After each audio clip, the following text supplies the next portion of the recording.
lunes 20 de enero de 2025. Tres mensajes del Evangelio de hoy, tomado del Evangelio de San Marcos, capítulo 2, versículos del 18 al 22. En aquel tiempo, como los discípulos de Juan y los fariseos estaban ayunando, vinieron y le preguntaron a Jesús: los discípulos de Juan y los discípulos de los fariseos ayunan, ¿por qué los tuyos no?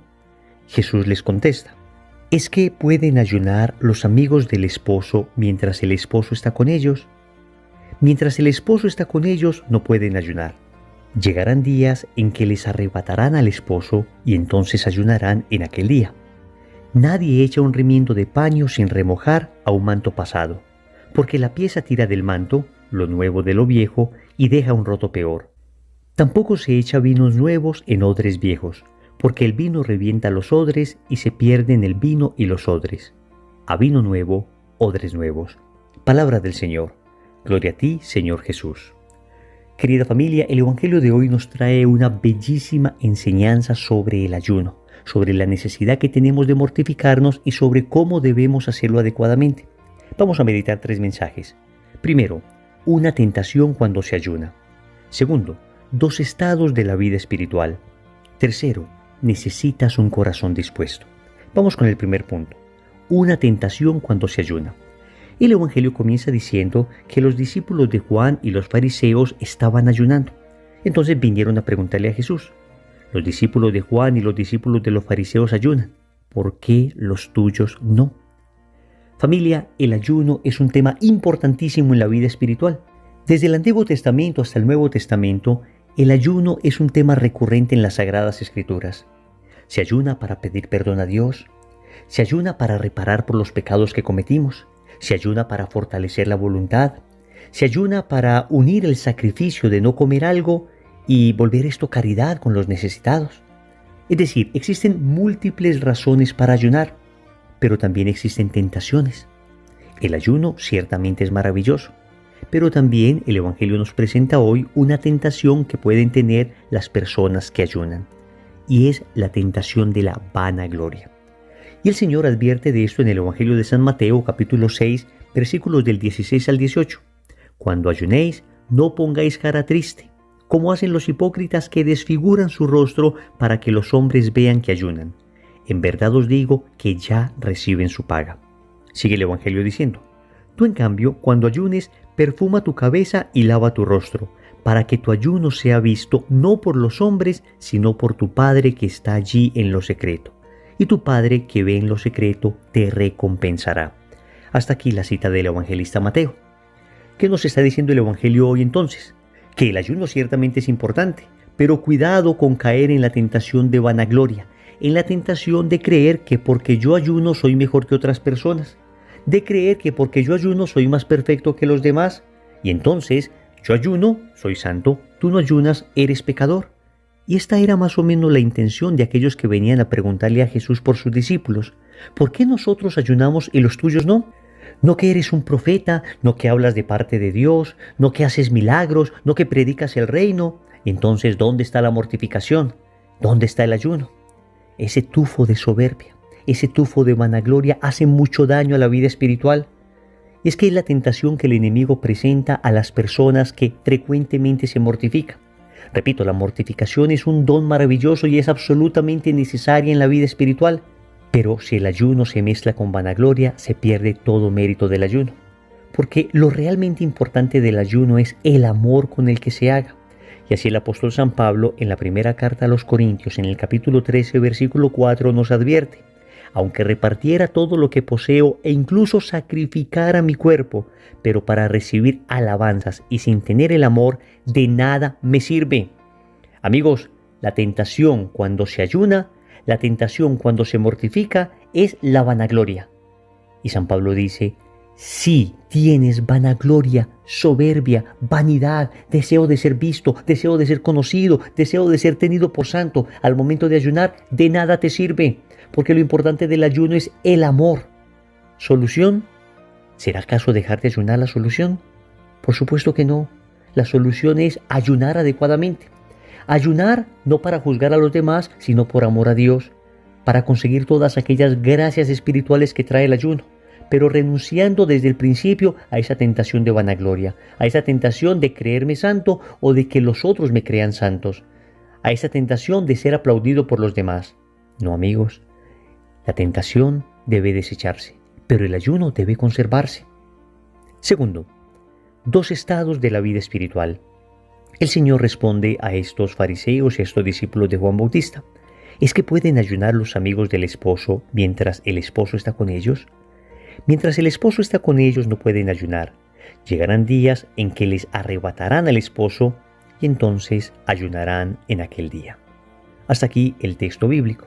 Familia, el Señor hoy nos está hablando de dos importantes estados de la vida espiritual, la ascética y la mística. Tal vez es la primera vez que escuchas estos nombres y te pueden extrañar un poco, pero son realmente importantes cuando se quiere crecer en vida espiritual. Es realmente importante entender que hay un primer momento llamado ascética, y es todo el momento del desprendimiento, es todo el momento de la renuncia al pecado, es todo el momento de la purificación. Es ese primer instante necesario donde nos deshacemos de todo aquello que nos estorba para unirnos con Cristo. El segundo momento, el segundo proceso, el segundo estado se llama la mística. Y la mística ya es la parte de la unión con Dios. Yo renuncio al pecado con la ascética para unirme con Dios a través de la mística. Desafortunadamente, en muchas ocasiones se pretende que la palabra mística sea algo así como sinónimo de fanatismo. No puede haber una más mala utilización de esa palabra que identificarla con fanatismo. La verdadera mística es la unión con Dios. Las verdaderas almas místicas son aquellas que van alcanzando progresivamente una unión cada vez más íntima con el Señor. Y todos debemos recorrer ambos estados, la ascética y la mística. El Señor nos insinúa estos dos estados en el Evangelio de hoy. Dice que hay momentos donde se debe ayunar, hay momentos donde uno debe mortificarse bastante. Hay momentos donde todavía no estoy con el novio, es decir, con Cristo, donde todavía me tengo que deshacer de mí mismo, de mi inclinación desordenada al placer, al poder, al tener, de mi apego al mundo, de todas esas cosas. Y esto se logra precisamente con el ayuno, con la mortificación. Por eso dice el Señor, cuando no está el novio, es decir, Él, que es el novio de nuestra alma, debemos ayunar. Pero hay un momento donde estamos con el novio, y entonces ahí, en ese momento, aunque se ayuna todavía, por supuesto que el énfasis está más puesto en la unión con Cristo. La parte ascética es precisamente ese momento de desprendimiento y ese momento de mayor ayuno. La parte mística es ese momento de crecimiento en el amor, crecimiento en la virtud, crecimiento en la oración. Es ese momento de unión con Cristo. Y aunque todavía hay mortificación y aunque todavía hay ayuno, ahora el énfasis, repito, está precisamente en esa unión con el Señor. Precisamente en la liturgia celebramos estos dos momentos. La Cuaresma, por ejemplo, es un tiempo de mayor ascesis, de mayor vida ascética, es un tiempo de mayor mortificación. Pero viene la Pascua y es un tiempo ya de unirnos con Cristo. Es un tiempo no tanto para mortificarnos, sino un tiempo para estar alegres, gozosos. Y esa pedagogía de Dios es una pedagogía bien útil para el alma, porque la misma alegría de la Pascua expresa la alegría del alma al unirse con Cristo, así como la novia se alegra al unirse con el novio en las nupcias. Tercero, necesitas un corazón dispuesto. Termina nuestro Señor dándonos una enseñanza. Nadie echa un remiendo de paño sin remojar a un manto pasado, porque la pieza tira del manto lo nuevo de lo viejo y deja un roto peor. Tampoco se echa vinos nuevos en odres viejos, porque el vino revienta los odres y se pierde el vino y los odres. A vino nuevo, odres nuevos. Familia, ¿qué es ese pedazo de tela nuevo que no se puede poner a un paño viejo porque termina estropeándolo? ¿Qué es ese vino nuevo que no se puede poner en odres viejos porque termina dañándose tanto el vino como los odres? Es el Evangelio, es el Evangelio. El Evangelio que Cristo vino a dar. Y el corazón de los fariseos y el corazón de aquellas personas era precisamente como un pedazo de tela viejo, era como un odre viejo, que luego cuando llegó la frescura del Evangelio, finalmente terminó rompiéndoles. Eso fue lo que pasó, terminó rompiéndoles, porque terminaron odiando a Cristo, terminaron incluso enviándolo a la cruz. Por eso el Señor hoy nos está advirtiendo a través del Evangelio que necesitamos un corazón dispuesto. Esto es lo que serían los odres nuevos. Un corazón dispuesto que recibe un vino nuevo. Un corazón dispuesto que está abierto a la novedad del Evangelio. Pero cuando uno se cierra deliberadamente, cuando uno cree que se las sabe todas, cuando uno cree que uno no necesita de Dios, o que tal vez la religión como la ha vivido hasta ahora es suficiente, que uno no necesita rezar más, que uno no necesita buscar la santidad, que basta con algunas oraciones diarias y es suficiente, entonces cuando el Evangelio llega con su fuerza a tratar de transformar nuestra vida, cuando el Evangelio nos exhorta y denuncia nuestro pecado, entonces preferimos no escuchar la palabra, entonces preferimos no volver al grupo de oración, no volver a la preparación para la consagración, entonces preferimos alejarnos. Necesitamos, amigos, un corazón dispuesto y debemos pedirle al Señor esa gracia. Sin ese corazón dispuesto, difícilmente recibiremos la frescura del Evangelio, que es como ese pedazo de tela nuevo, que es como ese vino nuevo. Y es una gracia que hay que pedir, porque naturalmente nosotros nos resistimos a aquellas cuestiones que nos exhortan. Tratamos siempre de justificarnos, tratamos siempre de pensar que los otros son los que están mal, pero yo estoy bien, que lo que me están diciendo es exageración, que nadie hace eso. Es que ciertamente la corriente del mundo es mayoritaria. Los santos fueron verdaderas excepciones en mundos difíciles, en mundos contrarios al Evangelio, tal vez como el que nos tocó a nosotros. Entonces, uno tiende a excusarse, tiende a decir que para seguir al Señor no necesita uno ser tan fanático, porque a uno le parece fanático todo aquello que se salga de la media de un católico ordinario, que reza de vez en cuando, va a misa los domingos, y eso que si se atraviesa un viaje el fin de semana, pues le pido perdón a mi Dios después, pero yo no me puedo perder este viaje. La media del católico ordinario es el que dice sí, creo en Dios, pero critica a la iglesia constantemente. La media del católico común es desafortunadamente la de aquel que tiene algunas devociones bonitas.